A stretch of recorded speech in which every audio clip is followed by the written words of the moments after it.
Many times, in investigating strange and mysterious events, the stories will go off on tangents. It's difficult to discern what is relevant and what is not. Do the tangents ultimately return to the main topic? This is the case with the tale of the Kentucky Goblins.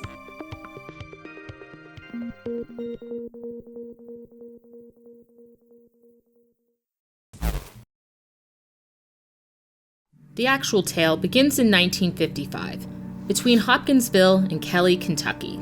A remote farmhouse was besieged by many hairless, little goblin-like creatures that prompted the panicked residents to open fire with shotguns.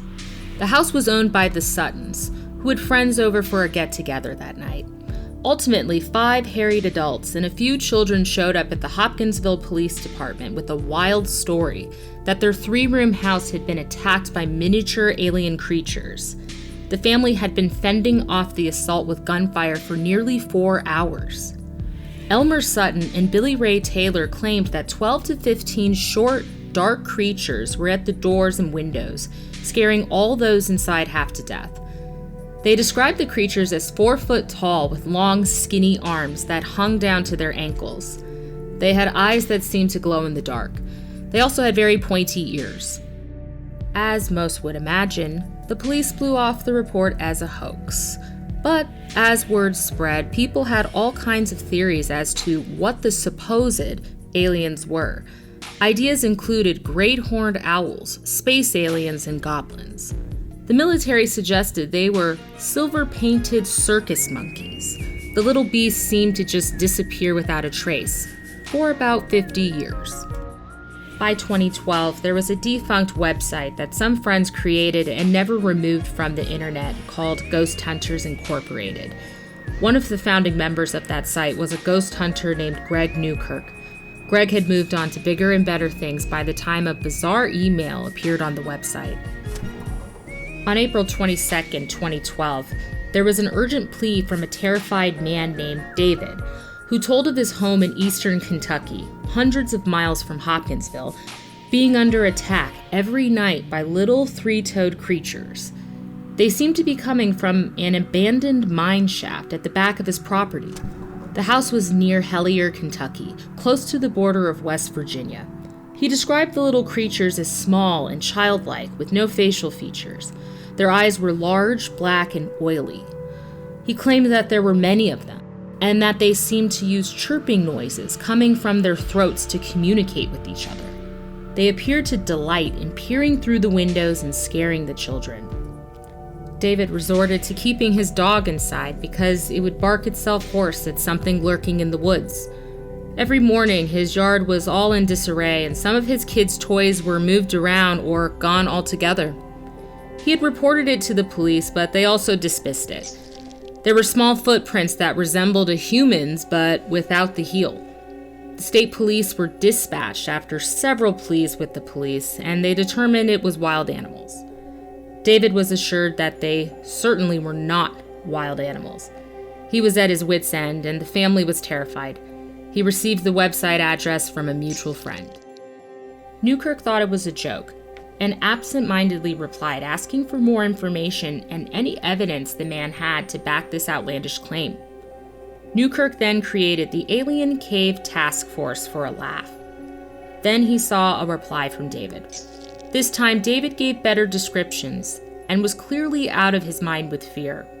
With this second plea for help, Newkirk started to think that he may need to at least look into the claims. This man isn't letting up and is completely desperate.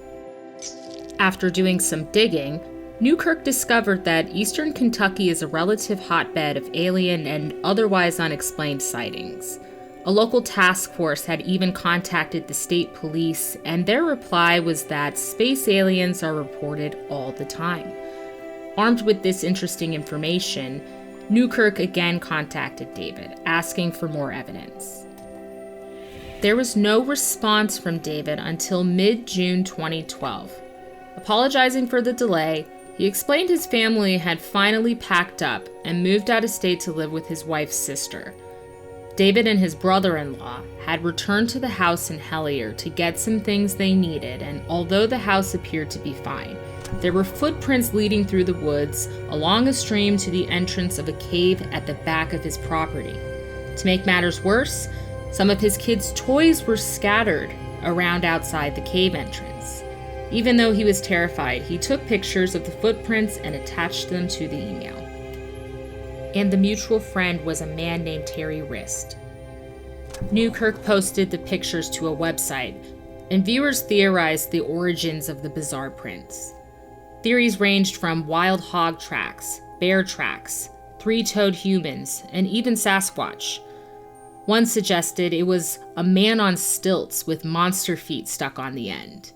Another reader even sent it to the Kentucky Department of Fish and Wildlife, who could not identify what made the footprint, but would not say it was fake. Newkirk searched the web again and found the footprints bore a striking resemblance to the Dover demon case and a three-toed monster called a Mysterian in the case of the Fouke monster sighting. He emailed David again, suggesting he take pictures of the prints next to a ruler or yardstick to get an idea of relative size. But the other question still remained. Who is Terry Wrist? David took more pictures using a measuring stick, and the prints in mud were approximately 6 inches long. He also sent photos of what he called the actual creatures. They were blurry, and Newkirk had them analyzed, but not much came of it. That was the last email from David. No more mention of Terry Wrist. This is where the story gets very complicated. Terry Wrist turned out to be a fake name, used by a man who led Black Ops military raids on secret alien cave bases back in the 1970s after the Vietnam War ended. These cave bases were all over the United States. The mission was to get into the bases and destroy all alien life within. Unfortunately, the mission failed miserably. Wrist faded into obscurity, save for appearing in 2 books as an interviewee. With this new information, Newkirk was determined to get to the bottom of all of this. How were the Hopkinsville attack, Hellier attack, Terry Wrist, and alien bases connected? It was a perplexing puzzle, to say the least. So after receiving a message with strange GPS coordinates from an alleged man in black, he realized the coordinates led to a mountain in the heart of North Carolina with its own alien history. Brown Mountain has had a long history going back to the Cherokee Indian times, as having a concentrated number of alien abductions, mysterious lights, and of the disappearance of a tiny alien mummy. It still didn't answer the questions of how this is all connected. A year later, an email came in from the elusive Terry Wrist. Wrist claimed to back up David's story, but said it was much bigger than anyone could imagine. He sent a second email with weird numbers, which, after much discussion, were found to be GPS coordinates that led straight to Brown Mountain. Newkirk and others attempted to personally find the alien cave base in Brown Mountain. Upon finding the cave deep in the mountains of North Carolina, a large rock, unlike any rock nearby, blocked their way into the cave. Then, in 2015, Newkirk received a book called Alien Legacy by author Geraldine Sutton Stith. Stith was the daughter of one of the men, Lucky Sutton, who fired his shotgun at the creatures in the 1955 attack in Hopkinsville. After reading the book, Newkirk managed to get in contact with Stith and proceeded to talk to her directly. Together, Newkirk and Stith realized some discrepancies between the 1955 and 2012 attacks. In 1955, the creatures were said to have large glow-in-the-dark eyes and big pointy ears. In 2012, the description was of large black, oily eyes and no ears to speak of. In 1955, the witnesses thought the creatures came from the sky, while in 2012, David said they came out of a cave. This is where it gets even weirder. Stith said that a man came to her with his father's deathbed confession from that night in 1955. Apparently, the man was a soldier at nearby Fort Campbell, and he was a part of a team sent to Hopkinsville to retrieve the wreckage from a crashed UFO. All debris collected was immediately sent off to Wright-Patterson Air Force Base. Stith confirmed that there have been reports for many years from eastern Kentucky of mysterious lights, the mountains humming, a hidden mountain base, and a hushed-up military presence. People have even been known to disappear. This alleged Kentucky hotbed was called Black Mountain, or its old name, Lynch Mountain. Newkirk did some checking and realized that Black Mountain was very near to Hellier. And although Hopkinsville and Hellier are hundreds of miles apart, Kentucky is known as having a karst environment. Karst means basically that there are underground caves. There is a major cave system close to Hopkinsville, Mammoth Cave, which has now been mapped at 420 miles of underground passages. Could the creatures have gone underground in Hopkinsville and adapted to the subterranean world? Could they follow passages until they found Black Mountain? To the best scholars' knowledge, caves do not connect Hopkinsville and Hellier, but who can truly tell? The state caves have not been mapped entirely. In the 1950s and 1960s, Kentucky was still a very wild place, thick with forests and undergrowth, and crisscrossed by rivers. After all this came to light, Newkirk proposed a timeline of events that could theoretically tie the two attacks together with Brown Mountain, Black Mountain, alien cave bases, and crashed UFOs. August 21st, 1955. A UFO crashes near Hopkinsville, Kentucky. The survivors of the crash are stunned and staggering out of their wrecked craft. Locals see them and become frightened, opening fire with shotguns.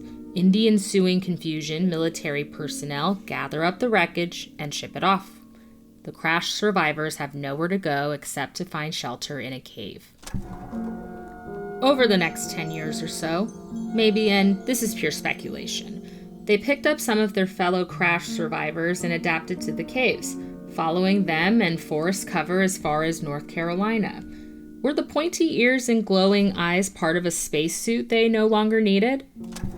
1961. A man named Ralph Lyell has a close encounter near Black Mountain, Kentucky, and brings a mummified alien home.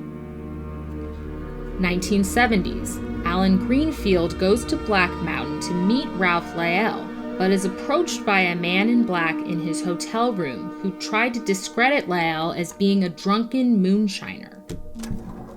1975. The Vietnam War ends.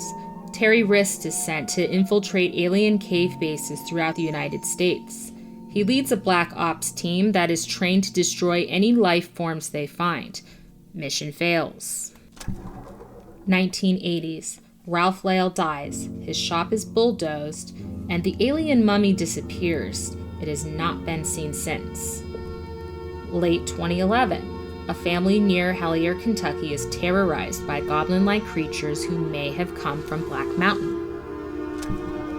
Early 2012. David contacts the police about the goblin attacks, but the police dismiss it. Someone at the department leaks the information to someone who had an interest, a veteran named Terry Rist. Rist meets David and persuades him to contact Ghost Hunters Incorporated and ultimately Greg Newkirk. June 2012, David contacts Greg Newkirk, now the editor of Planet Weird, and pleads for help. David sends emails and pictures and then disappears. October 2012, Planet Weird investigators track down the Brown Mountain alien cave base. In February 2013, Terry Rist contacts Planet Weird with coordinates to Brown Mountain cave base. Fake? Jump to May 2015, Newkirk gets a copy of Alien Legacy and contacts author Geraldine Sutton Stith. They begin piecing bits of information together. September 2015, Newkirk emails David, but the account is deactivated. October 2015, Newkirk and team are off to Hellier to investigate Black Mountain. In 2019, Newkirk produced a series called Hellier that airs on YouTube. There is a second season as well. It chronicles their investigation. If any viewers want any more information, please watch Hellier. Also, on the Travel Channel, Mountain Monsters filmed an episode on cave creatures, Season 2, Episode 11, Cave Creature of Greenbrier County, West Virginia.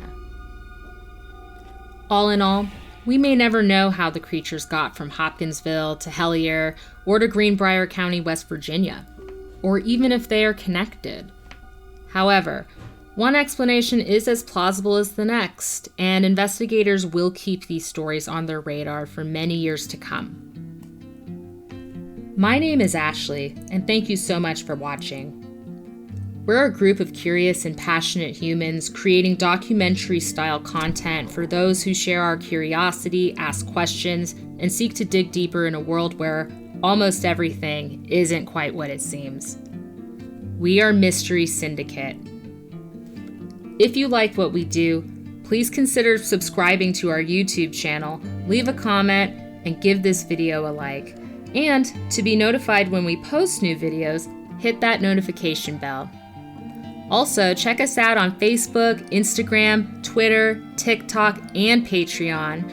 Also, for exclusive merchandise and our blog, visit our website at www.mysterysyndicate.com. From all of us at Mystery Syndicate, thank you again. We sincerely appreciate your support.